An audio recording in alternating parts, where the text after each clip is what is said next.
ओम नमः शिवाय।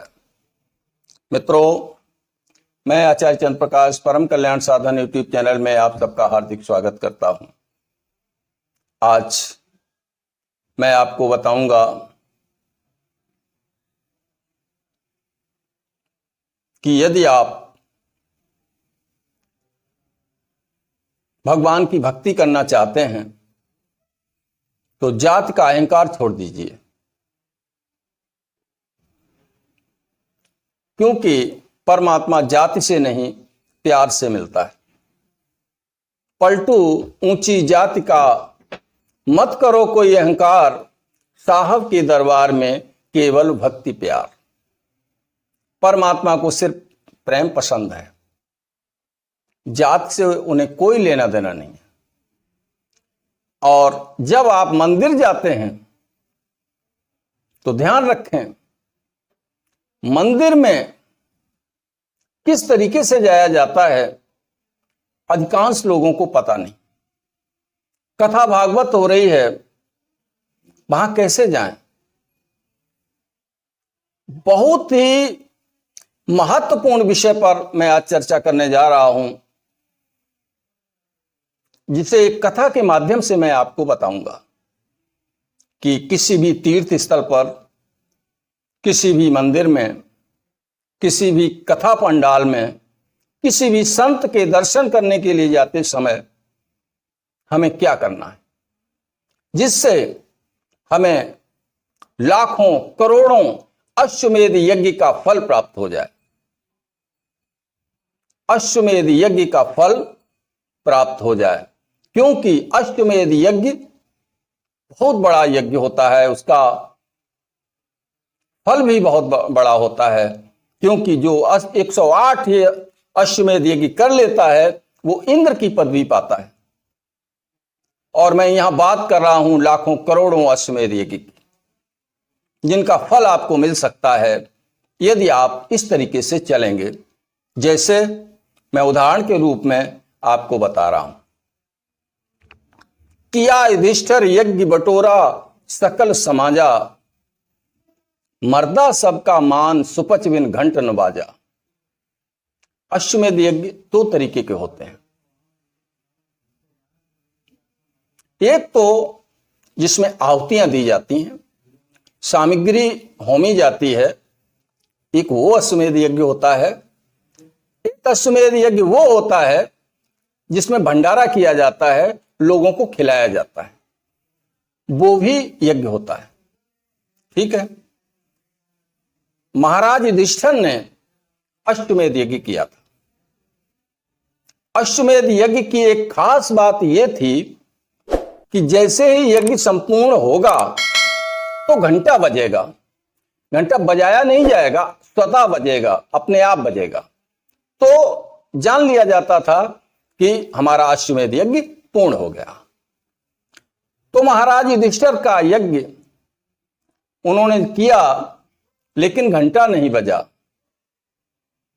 उन्होंने भगवान श्री कृष्ण से पूछा, महाराज यज्ञ पूरा हो गया, भंडारा भी हो गया, आहुतियां भी संपूर्ण हो गईं, फिर भी घंटा नहीं बजा, कारण क्या है? तो भगवान श्री कृष्ण ने कहा कि आप ये देखिए कि कोई ऐसा तो कोई नहीं है जिसने भोजन ना किया हो। तो उस समय भगवान श्री कृष्ण भी भोजन कर चुके थे। तो कहा, सभी को हमने भोजन करा दिया है प्रभु, शायद मेरे हिसाब से तो कोई है नहीं जिसने भोजन न किया हो, जिसे निमंत्रण न दिया गया हो और वो आया न हो। सभी को दे दिया गया है, सभी ने भोजन कर लिया है कि नहीं।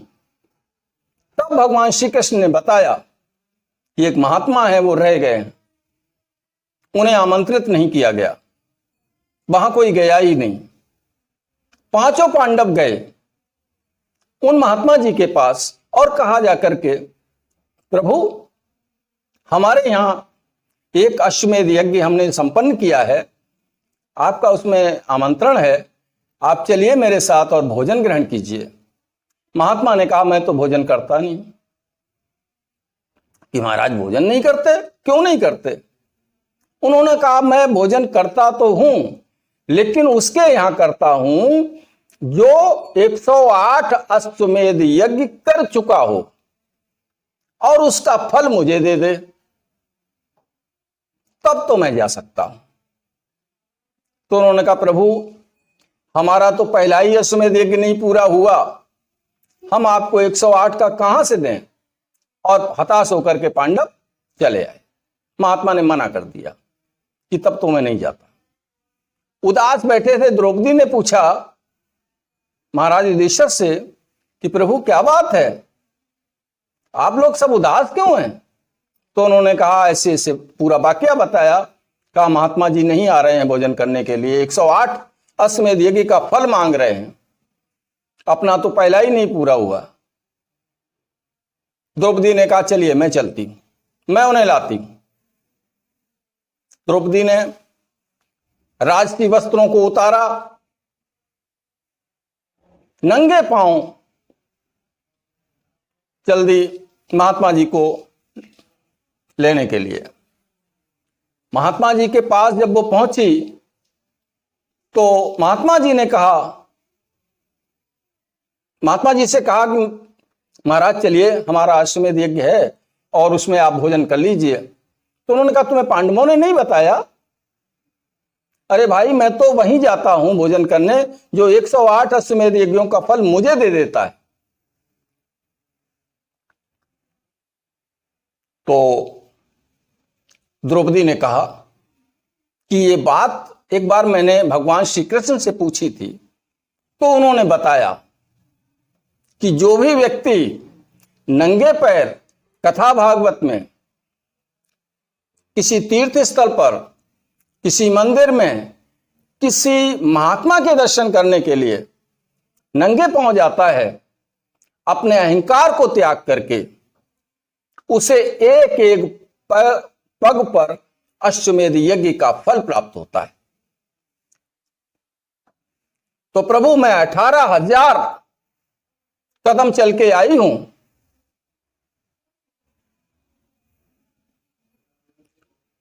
तो आप 18,000 का हमें फल दे दें, उसमें से 108 का आप काट लें और हमारे साथ चलें भोजन करने के लिए। महात्मा जी निरुत्तर हो गए। उन्होंने कहा बात सत्य है, चलिए मैं चलता हूं भोजन करूंगा। वहां भोजन किया। भोजन जब द्रौपदी ने परोसा था उन्हें, तो अलग अलग थालियों में, अलग अलग कटोरियों में भोजन सामग्री रखी थी। अब महात्मा को स्वाद से तो कोई मतलब नहीं होता, उन्होंने सारी कटोरियों का भोजन इकट्ठा कर लिया, कटोरियां अलग रख दी और खाने लगे। द्रौपदी को अहंकार था इस बात का कि मेरे समान पाक विद्या में कोई निपुण नहीं है, मेरे जैसा कोई भोजन नहीं बना सकता। और ये महात्मा, इसने सब इकट्ठा कर लिया। वाल्मीकि जाति का है ना, इससे क्या मालूम कि द्रौपदी कितना अच्छा खाना बनाती है। महात्मा जी ने भोजन तो कर लिया, लेकिन घंटा फिर भी नहीं बजा। कहा महाराज अब क्या बात है, घंटा क्यों नहीं बजा? युधिष्ठिर जी ने भगवान श्री कृष्ण से पूछा। भगवान श्री कृष्ण ने कहा द्रौपदी से पूछ लो। जब द्रौपदी से पूछा, कहा कोई बात तो नहीं तुमने सोची? उन्होंने कहा एक बार ये तो हमारे दिमाग में आया था कि ये अलग अलग खाते तो इन्हें स्वाद का अनुभव होता कि द्रौपदी कितना अच्छा खाना बनाती है, लेकिन सब इन्होंने इकट्ठा कर लिया। तो मैंने कहा वाल्मीकि हैं, इन्हें ऐसा भोजन कभी मिला ही नहीं, ये क्या भोजन का स्वाद जाने। ये तो बात आई थी हमारे दिमाग में।